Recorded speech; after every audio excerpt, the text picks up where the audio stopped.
ഒരു കാലഘട്ടത്തിന്റെ തീവ്രമായ സ്നേഹത്തിന്റെ കവിത്വം നിറഞ്ഞ പ്രാതിനിധ്യമായിരുന്നു കടന്നുപോയത് മാധവിക്കുട്ടി എന്ന കമലാ സുരയ്യ. മലയാളിയുടെ സ്വത്വബോധത്തിൽ ഇങ്ങനെ സത്യസന്ധത കാണിച്ച ഒരു എഴുത്തുകാരി ഇതിനു മുമ്പുണ്ടായിട്ടില്ല. എഴുത്തുകാർക്കിടയിലെ അപൂർവ തേജസ്. ഗൾഫ് ഫോക്കസിൽ ഞങ്ങൾ മാധവിക്കുട്ടി എന്ന കമലാ സുരയ്യയെ ഓർക്കുന്നത് ഗൾഫിലുള്ള ഒരു യുവ സാഹിത്യകാരന്റെ രചനാപരമായ സവിശേഷതകൾ ഊന്നിക്കൊണ്ടാണ്. കമലാ സുരയ്യയുടെ ഒടുവിലത്തെ കൃതികളൊന്നായ യാ അല്ലാഹ് എന്ന കവിതാ സമാഹാരം ഇംഗ്ലീഷിലേക്ക് വിവർത്തനം ചെയ്ത മലയാളി കലീം അഹമ്മദ് ദുബായിലാണുള്ളത്. സൂഫിസത്തെ ഇഷ്ടപ്പെടുന്ന കലീം അഹമ്മദ് മഹാനായ ഉറുദു കവി ഡോക്ടർ ഇക്ബാലിന്റെ നിരവധി കവിതകൾ വിവർത്തനം ചെയ്തിട്ടുണ്ട്. ഇത് കമലാ സുരയ്യയുടെ കവിതാ സമാഹാരം യാ അല്ലാഹ്. കമലാ സുരയ്യ എഴുതി. യാ അല്ലാഹ്. പുലർക്കാല വെയിലിൽ വീട്ടുമുറ്റത്ത് ഓടിക്കളിക്കുന്ന പെൺകുട്ടിയായിരുന്നു ഞാൻ. എന്നെ പരീക്ഷണങ്ങൾക്ക് വിധേയയാക്കിയത് നീയാണ്. മരുഭൂവിന്റെ ക്രൗര്യതകൾ ഞാൻ അനുഭവിച്ചറിഞ്ഞു. കള്ളിയെന്നും കാപ്പട്യവതിയെന്നും അവർ എന്നെ വിളിച്ചു. ഇതിനായിരുന്നു നീ എന്നിൽ പേരാൽ ചെടി പോലെ മുളച്ചത്, എന്നെ നിരന്തരം നിന്റെ നിലാവിൽ കുളിപ്പിച്ചത്. അസത്യവചനങ്ങൾ ഉതിർക്കുന്നവരെ ശിക്ഷിക്കാതെ വിടുന്ന നീ എന്നെ രക്ഷിക്കാൻ ഒരിക്കലും വരില്ലെന്നോ? രചനാപരമായ കവിത്വം സൂക്ഷിച്ചുകൊണ്ട് കലീം അഹമ്മദ് ഈ വരികൾ വിവർത്തനം ചെയ്തത് ഇങ്ങനെയാണ്. യാ അല്ലാഹ്, you were a seed within me. In the rain you grew, in the heat you dried, yet you remained till the very end of the age.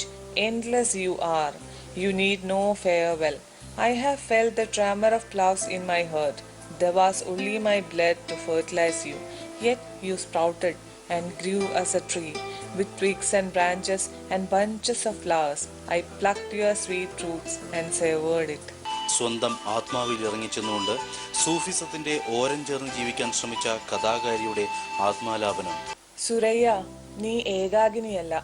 അല്ലാഹുവിന്റെ അഗാധ വാത്സല്യം പൂനിലാവാണ്. അതിനെ കവചമെന്ന പോലെ നീ എടുത്തണിഞ്ഞുവല്ലോ. ശ്രവ്യങ്ങളല്ലാത്ത നാദവീജികൾ നിന്റെ കാതിൽ മാത്രം അലയ്ക്കുന്നു. വേലിയിറക്കത്തിന്റെ വേളയിൽ കടലിന്റെ നാക്കുകൾ പോലെ കുത്തനെയുള്ള കൽപ്പടവുകൾ കയറി ചോര പൊടിഞ്ഞ കാലടികളുമായി ഈ വാതിൽപ്പടിയിൽ നീ കുഴഞ്ഞു വീണു. അരൂപിയായ യജമാനന്റെ ചരണങ്ങളിൽ ശരണം തേടി. You are not alone Suraiya. Allah's deep love is like the soft moonlight. You have worn it as a shield. You alone hear the rhymes of the soundless tunes.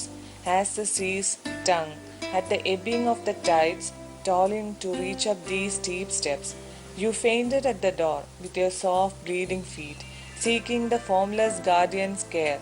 No more would any dare stone you. Do not keep the agony of remorse to yourself. The bewitching calmness encased deep in the turbulent sea is yours from now. The soft hue of the twilight time when the dying day joins the emerging night is yours from now. എന്തുകൊണ്ടായിരുന്നു കലീം അഹമ്മദ് കമലാ സുരയ്യയുടെ കവിത വിവർത്തനം ചെയ്യാൻ തീരുമാനിച്ചത്? അവർ മാധവിക്കുട്ടിയിൽ നിന്നും സുരയ്യയായി മാറിയതുകൊണ്ടായിരുന്നു. സുരയ്യയിൽ നിന്ന് വന്ന അവസാന കൃതികളിൽ ഒന്നാണല്ലോ യാ അല്ലാഹ് എന്നത്.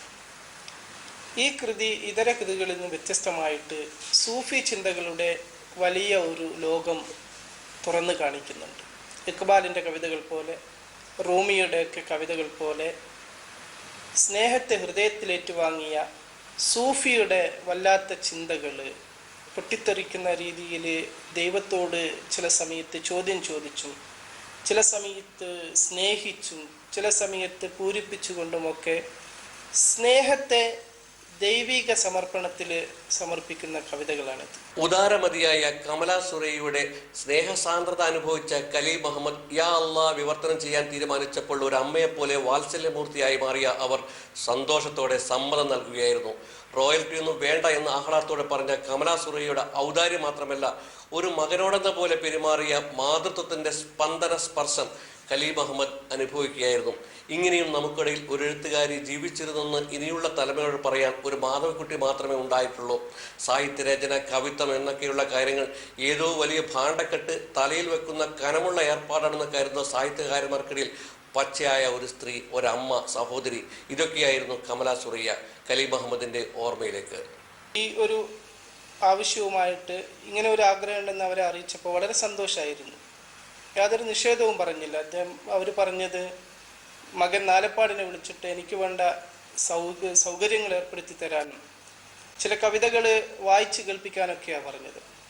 അവർക്ക് അപ്പം തന്നെ വളരെ ഇഷ്ടമായി. ഞാൻ ഇങ്ങനെ ഒരു ആഗ്രഹം പ്രകടിപ്പിച്ചപ്പോൾ സ്നേഹത്തോടു കൂടി പറഞ്ഞത്, മോനെ ചെയ്തോ, പ്രശ്നമൊന്നുമില്ല, എനിക്കൊന്ന് കാണിക്കണം, ചെയ്ത് കഴിഞ്ഞിട്ട് എനിക്കൊന്ന് കാണിക്കണം എന്നല്ലാതെ മറ്റു യാതൊരു തടസ്സങ്ങളും പറഞ്ഞിട്ടില്ല.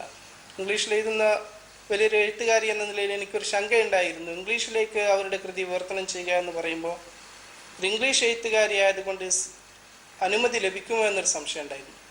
വാസ്തവത്തിൽ അങ്ങനെ ഒരു നിഷേധം അല്ല, നമ്മെ പ്രോത്സാഹിപ്പിക്കുന്ന രൂപത്തിലുള്ള മറുപടിയായിരുന്നു അവരിൽ നിന്നുണ്ടായത്.